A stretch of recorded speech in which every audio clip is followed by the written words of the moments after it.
Welcome back to the Deep Dive. Our mission here is, as always, to take these stacks of critical source material, the research, the notes, the curriculum, and really just extract the most important nuggets of knowledge and insight for you. And today we're doing something pretty special. We are. Today we are opening up lesson 1 of a deeply, deeply essential educational journey.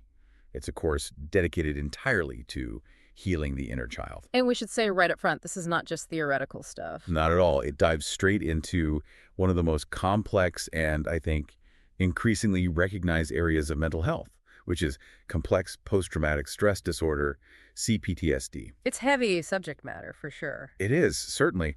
But what I love about how the sources present it is that it's not a diagnosis to dread. It's framed more as a roadmap. The roadmap toward real, fundamental, long-term emotional resilience. Yes. So for this deep dive, our goal is, I think, pretty clear. We want to meticulously extract the foundational architecture of this course. The blueprint. The blueprint, exactly. We're looking for the precise pathway that individuals who are seeking to overcome CPTSD are meant to follow. We're going to move from that, that clinical, often misunderstood definition of sustained trauma, all the way to integrating these really practical therapeutic frameworks, specifically the principles of internal family systems, or IFS. And it's all about creating that intellectual structure you need, really, to move past those historical, life-defining impacts to finally reclaim your own agency. That's the goal. And that framing is so crucial, especially for an audience that might already be familiar with some of these concepts. This curriculum isn't just, reciting definitions from a textbook. No. It functions as a really robust foundational course. It's consciously bridging that academic understanding of prolonged trauma with very tangible, application-based healing strategies. So you can't build a resilient emotional future on a shaky foundation. You can't. You can't build it on a shaky, undefined intellectual past. So the central insight here, right at the beginning of this material, is that understanding your past, and specifically the mechanism by which sustained trauma sculpted your present. Your present emotional reality. Your emotional, your relational, your physiological reality. That understanding is the single most critical, non-negotiable first step. It's the prerequisite. It is the necessary prerequisite for managing the daily manifestations of CPTSD and ultimately for fostering a healthier, more compassionate relationship with yourself. It's like you have to fully understand the blueprint of the house you live in before you can successfully renovate it into the home you truly need. Okay, so let's unpack that core definition immediately, because this is where that distinction between, typical PTSD and CPTSD becomes so vital. Everything. The material is really explicit here. It says CPTSD emerges specifically from prolonged exposure to trauma. And that word prolonged, that just shifts the entire focus, doesn't it? It changes the entire game. We're not talking about a single acute event, a car crash, a natural disaster. Something where the nervous system experiences a shock and then hopefully begins a recovery process. Right. We are talking about a sustained, repetitive experience. It could be a threat, neglect, or chronic harm, and it often happens during those foundational developmental periods. When you're a child. Exactly. When a child's brain is literally building its template for what safety and relationships are supposed to look like. And that's why the symptoms that result are so much more insidious, more systemic than with traditional PTSD. Precisely. Yeah. Because the trauma is sustained, and it's usually relational. I mean, it's perpetrated by, or it happens within the context of, caregivers or these chronic environments you can't escape. So it's not just creating isolated symptoms. No. It fundamentally rewires the individual's entire psycho-emotional operating system. The source, I think very accurately, describes this outcome as an intricate web of emotional and psychological challenges. An intricate web. That suggests complexity, for sure. But let's go a bit deeper on that. What exactly is this rewiring? If our nervous system is designed for survival, what does prolonged activation actually do to its default settings? Well, think about it. If the nervous system is chronically exposed to what it perceives as danger, it learns to treat the absence of danger not as safety, but just as a pause. But as a temporary lull before the next threat. It just remains in a state of hypervigilance. And this constant low-level alert, which, by the way, requires enormous physiological resources. It must be exhausting. It is. It means the brain's default setting for safety is broken. So instead of returning to a calm, restorative baseline, the whole system just stabilizes at a level of chronic stress. And that intricate web you mentioned, It manifests in specific ways, right? The source points to 3 core characteristics. It does. 3 core identifiable characteristics that are just central to the CPTSD experience.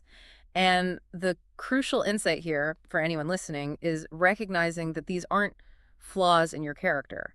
They are highly effective, even if they're outdated now, survival strategies. Okay, let's start with the first one. Emotional dysregulation. Hmm. Now, most people probably hear that and just think being overly emotional. How does the curriculum define it in the context of CPTSD? It's much deeper than that. It defines it as a profound difficulty in managing, modulating, and responding appropriately to emotional stimuli. It's really about the inability to return to that baseline we just talked about. So you're always kind of on edge. Always. Because the nervous system was trained to be hyper-reactive, constantly scanning for danger, it just over-rotates on everything. So a small thing can feel like a catastrophe. Exactly. When a stressful event occurs, like a difficult email from your boss, a minor disagreement with a partner, the internal reaction is often completely disproportionate. It goes from 0 to 100 in milliseconds. And what does that look like on the outside? It might look like intense emotional swings, from overwhelming anger or rage to sudden deep despair and shame. But here's the critical insight that moves beyond just the basic definition. Okay. Emotional dysregulation doesn't always present as some big dramatic outburst. So where else does it hide? Well, it often hides in hypercontrol mechanisms. For the learner, for you, chronic dysregulation can manifest as intense perfectionism. Ah, that makes sense. Yeah, it's an attempt to control the external environment so thoroughly that no variable can possibly trigger that underlying fear. It can also show up as chronic people-pleasing or workaholism. And those behaviors aren't driven by ambition. Not at all. They're driven by a deep-seated fear of external threat or rejection. You're seeking validation from the outside to try and stabilize the chaos on the inside. The sheer energy drain from constantly fighting this internal thermostat it's just so taxing. Which brings us to the second characteristic. Yes. The second one is negative self-perception.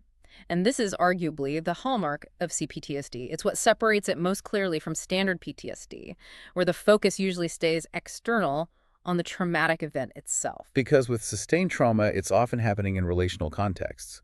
Family, school, these long-term environments you can't escape.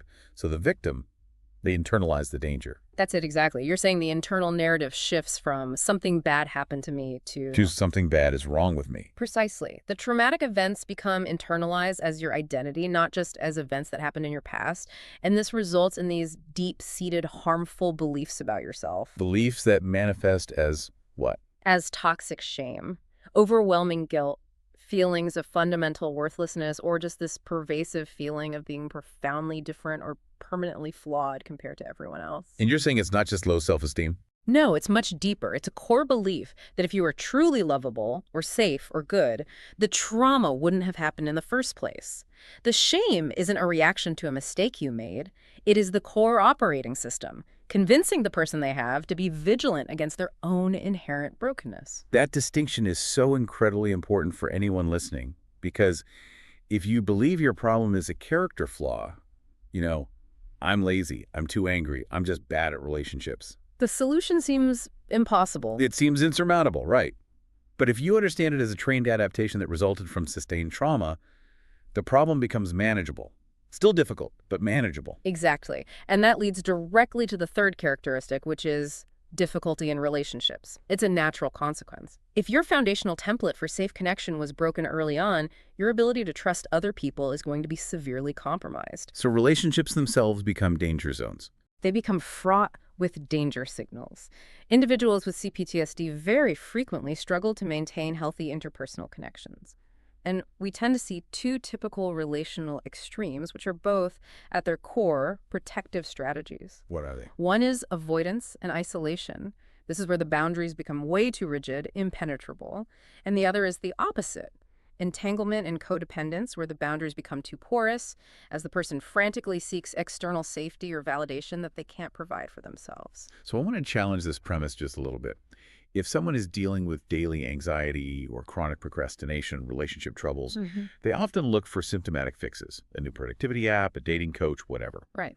Why is acknowledging the CPTSD mechanism, identifying these specific characteristics, why is that the absolute first critical step towards healing, before you jump into any kind of solution? It's a great question. It's because without recognition, all those attempts at a solution are just treating the symptoms of an invisible illness.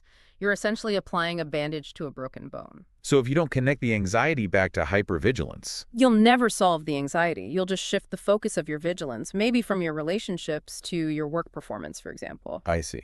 Understanding the CPTSD definition gives you a frame of reference. It provides a name for the experience, and that shifts the narrative from I am flawed to I developed these incredibly clever, albeit destructive survival mechanisms in response to circumstances that were overwhelming. And that cognitive shift is the first act of real healing. It is. It transforms shame into curiosity. It allows you to finally connect these seemingly disconnected present-day symptoms back to the past experiences that made them necessary in the first place. So understanding the mechanism is what empowers you to eventually decommission it. It's the difference between fighting an internal enemy and realizing you're just fighting an outdated, faulty alarm system. Precisely. And this is the core objective of this whole foundation, empowering you to reclaim your life. And you can't reclaim what you don't fully understand was taken or damaged in the first place. Recognition fosters resilience and self-awareness, and it shifts the focus from self-blame to proactive recovery, which, immediately positions you to engage with the next big concept. Which is the inner child. Exactly. Okay, so if sustained trauma means the entire operating system is rewritten and it's stabilized at this level of chronic alert, then where do we find the original blueprint?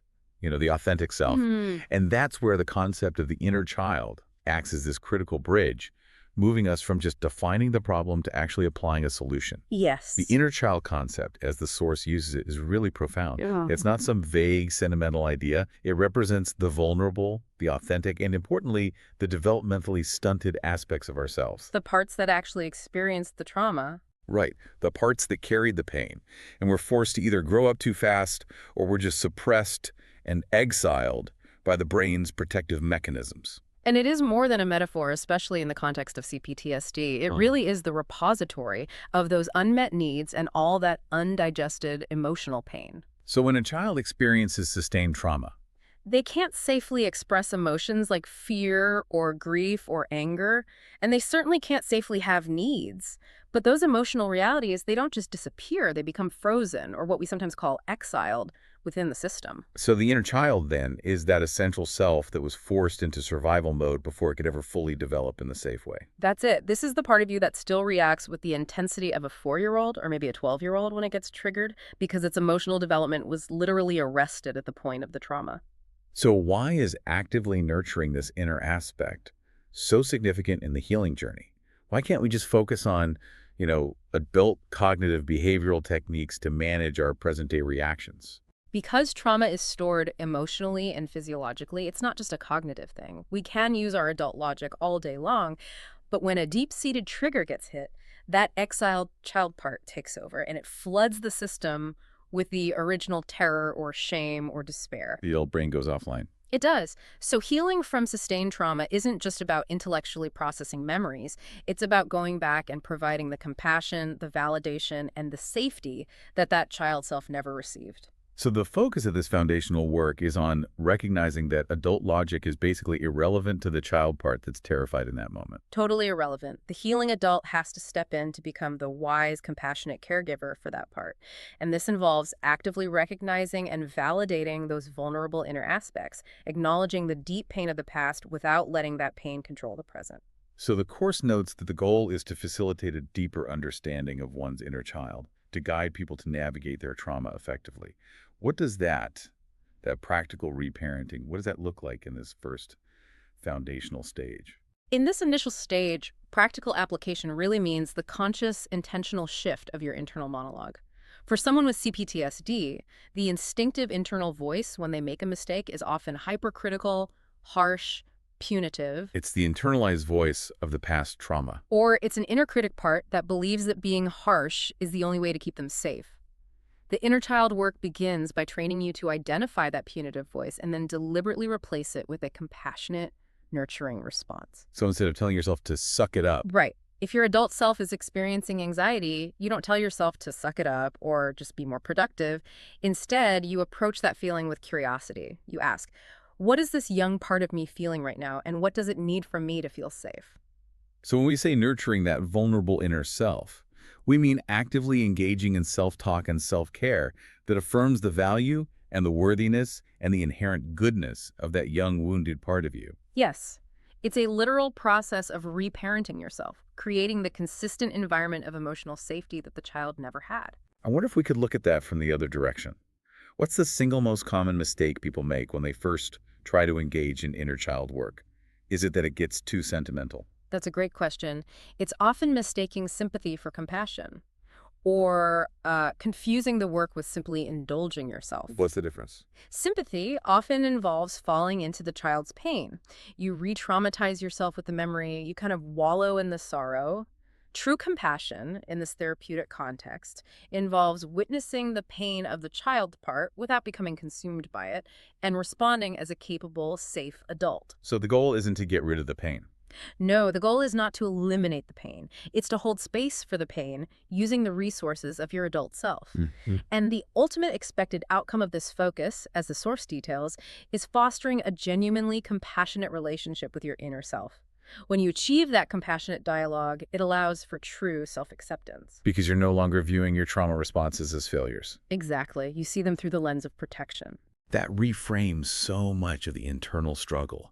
The adult is finally able to turn to the child part and say, hey, thank you for keeping us safe all these years, but your job is over now. I can take it from here. That's it. That self-acceptance is the key that unlocks profound healing. It is the path to moving beyond the stifling, restrictive effects of the past trauma, whether those effects show up as chronic overachievement, intense fear of intimacy, or crippling avoidance. By accepting and validating that vulnerable child, the adult self gains this tremendous capacity for emotional freedom and, maybe more importantly, for choice. And the strength of this curriculum is really its structure. It doesn't just leave you adrift in these abstract concepts. It outlines a structured educational journey. This first lesson really functions as the prep phase, providing the essential toolkit and the roadmap for the more advanced work that's going to come. It does. So let's break down these 5 key foundational concepts. These are the building blocks for fundamental, lasting change. Let's detail how they all interrelate.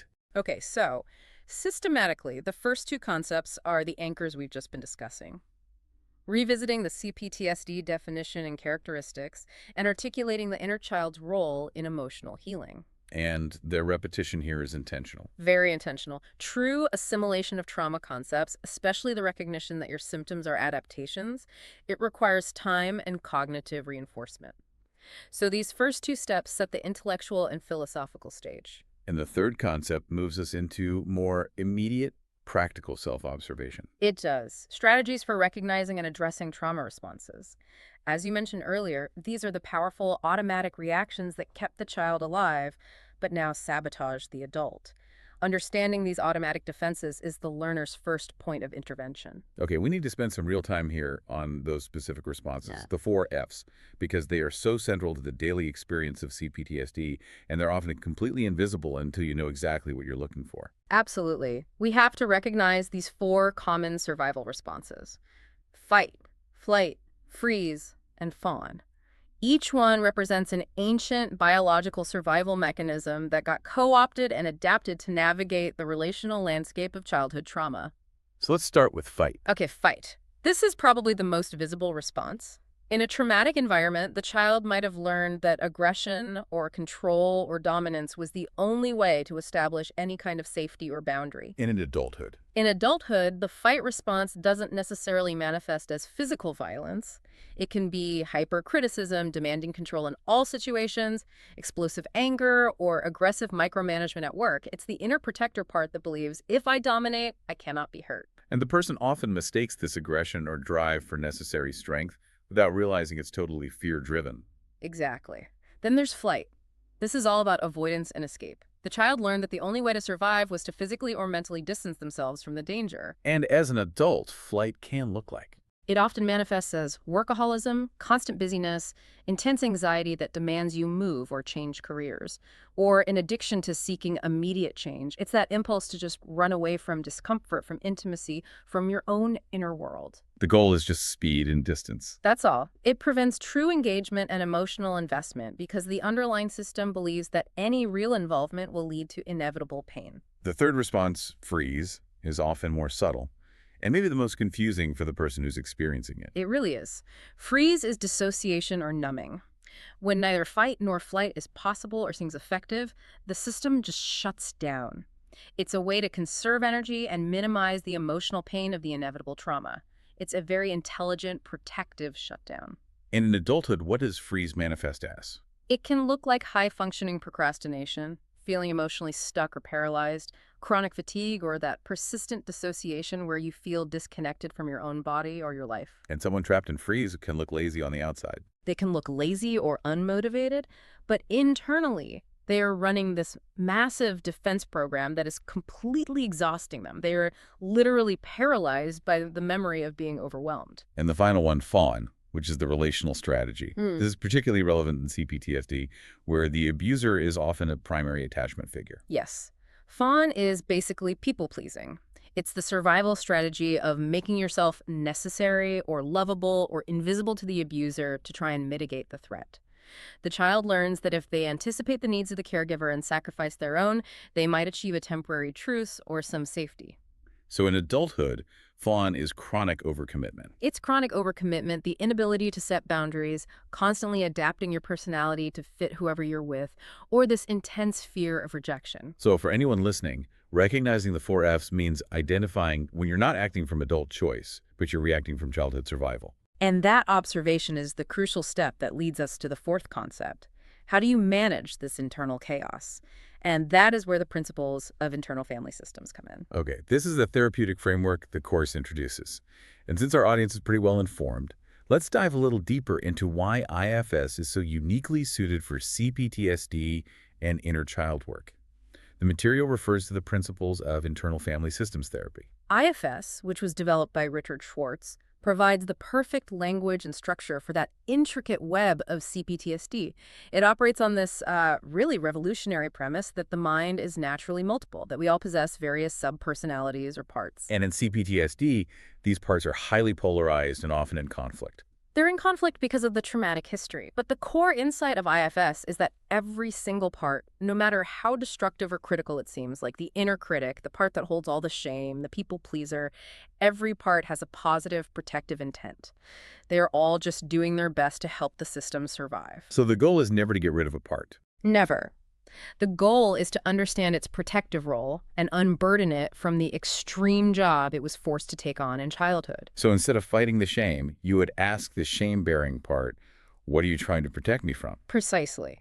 And IFS divides these parts into three main roles.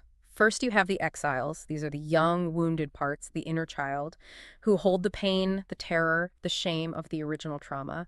The system locks them away because their pain is just too overwhelming to feel. Okay. Second, you have the protectors. These are the parts that manage the system to keep the exiles contained. And we have two types of protectors. The managers are proactive. They try to control the environment to prevent triggers. This is often where you see the fight and fawn responses showing up as perfectionism or chronic work. And the other type? And then you have the firefighters. These are reactive. They step in when the exiles get triggered and their pain threatens to flood the system.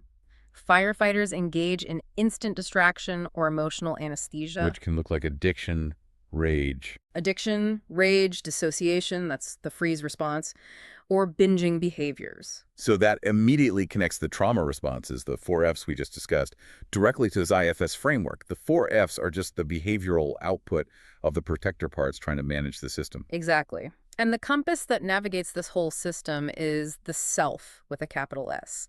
The self is the core of who we are. It's inherently wise, compassionate, curious, calm. The self is always present, no matter how obscured it gets by all the protective parts. And the course material draws on this. It implicitly draws on the core principles of IFS, encouraging you to access the 8 C's of self-energy qualities like curiosity, calmness, compassion, confidence, courage, creativity, clarity, and connectedness. For CPTSD recovery, the work is all about increasing the self's presence so it can safely approach the protective parts, listen to their stories, and eventually unburn the exiles, the inner child. To put a finer point on that, the key takeaway here is that you heal the inner child not by fighting your symptoms, but by approaching your symptoms, your protectors, with the compassion and curiosity of the self. It's the ultimate non-pathologizing approach. It gives you a concrete, spiritual, and psychological map for all that internal chaos. And this structure moves us logically into the fifth foundational concept, which is practical connection exercises. Right, the application. These exercises are absolutely vital because they are the immediate application of the theory. They're the bridge from the intellectual framework of IFS and CPTSD definitions to real-life embodiment and inner dialogue. But what kind of exercises are we talking about here? How does someone listening begin that dialogue in this first lesson? They're designed to create a direct line of communication with the inner child parts. In this foundational stage, they might involve structured journaling practices like writing from the perspective of a protective part and then responding to it as the self. Or visualization. Oh yeah, guided visualization practices, where you're instructed to imagine a younger version of yourself and just sit with them, offering silent presence and safety. And engaging with all 5 of these concepts. It equips you with the tools you need to understand the nuances of your own emotional landscape. Without this framework, the emotional reality of CPTSD just feels like a confusing, overwhelming maze.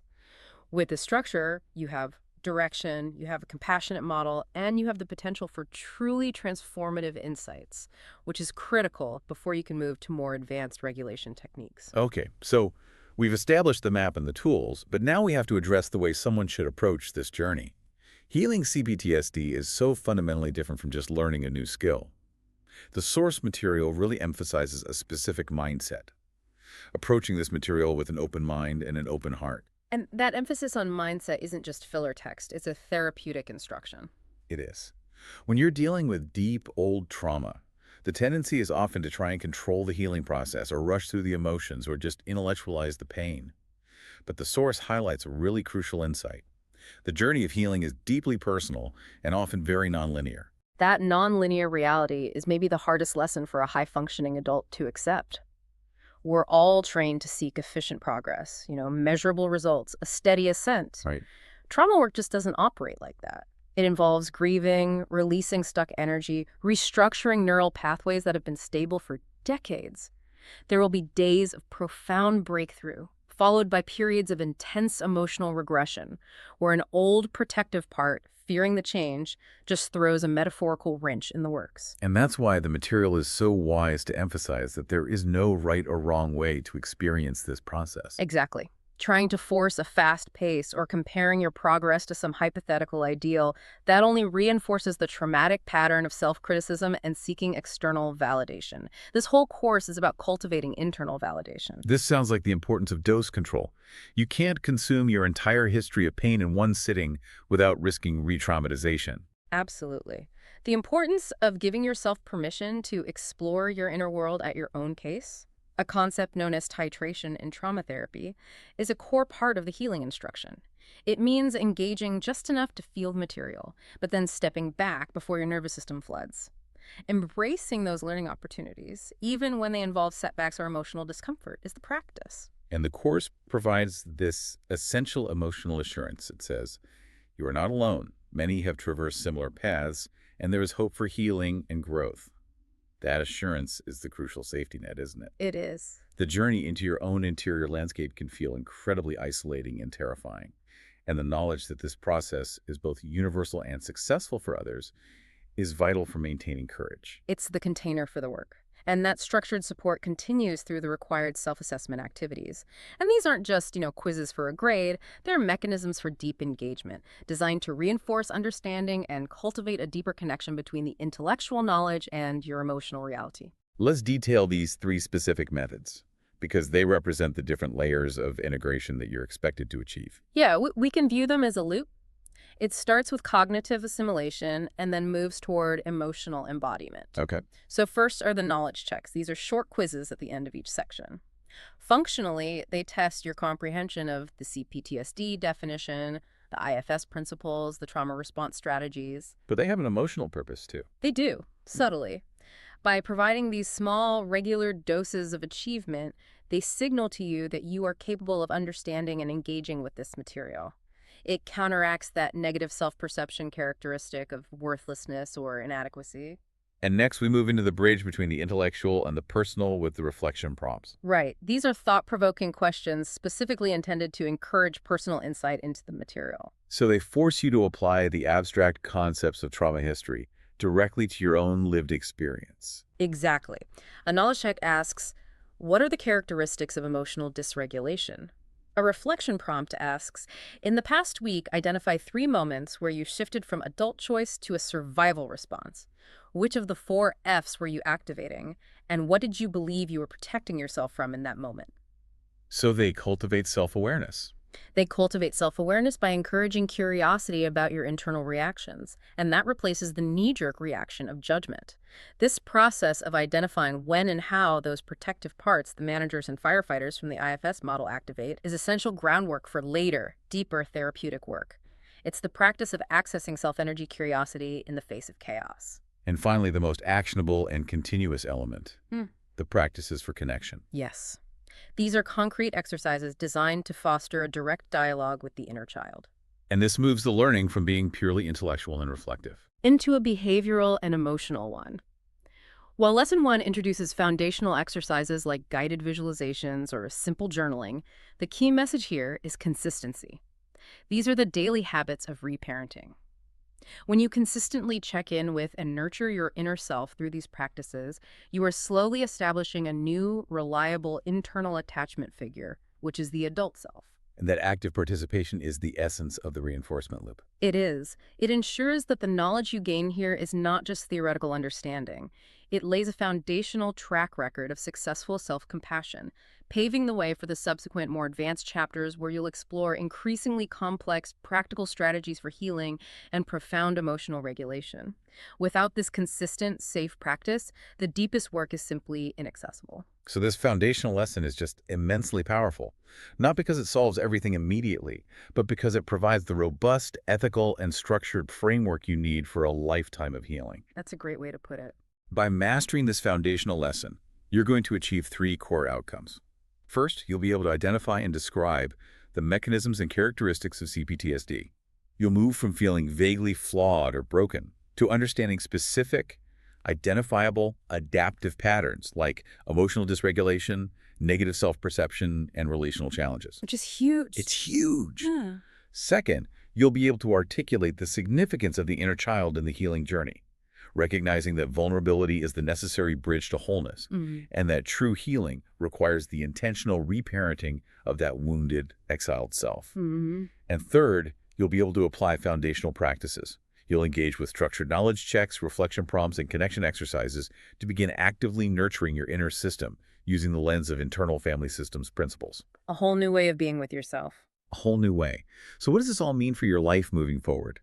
Ultimately, the material makes it overwhelmingly clear that this deep, non-judgmental self-understanding isn't just some soft skill.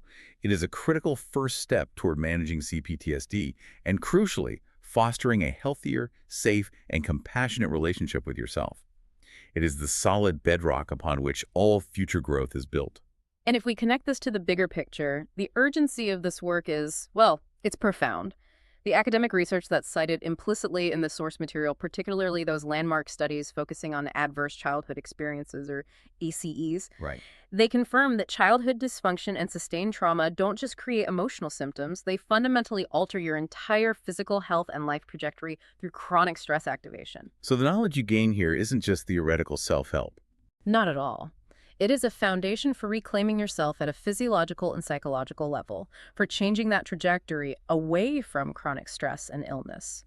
When you start to heal the inner child, you are interrupting decades-long cycles of hypervigilance and physiological exhaustion that were literally hardwired during the trauma period. So a final provocative thought for our listeners to take away. I think the provocative thought to take away is this. Your current struggles are often the protective parts of you trying to solve a problem that existed 10, 20, or even 30 years ago.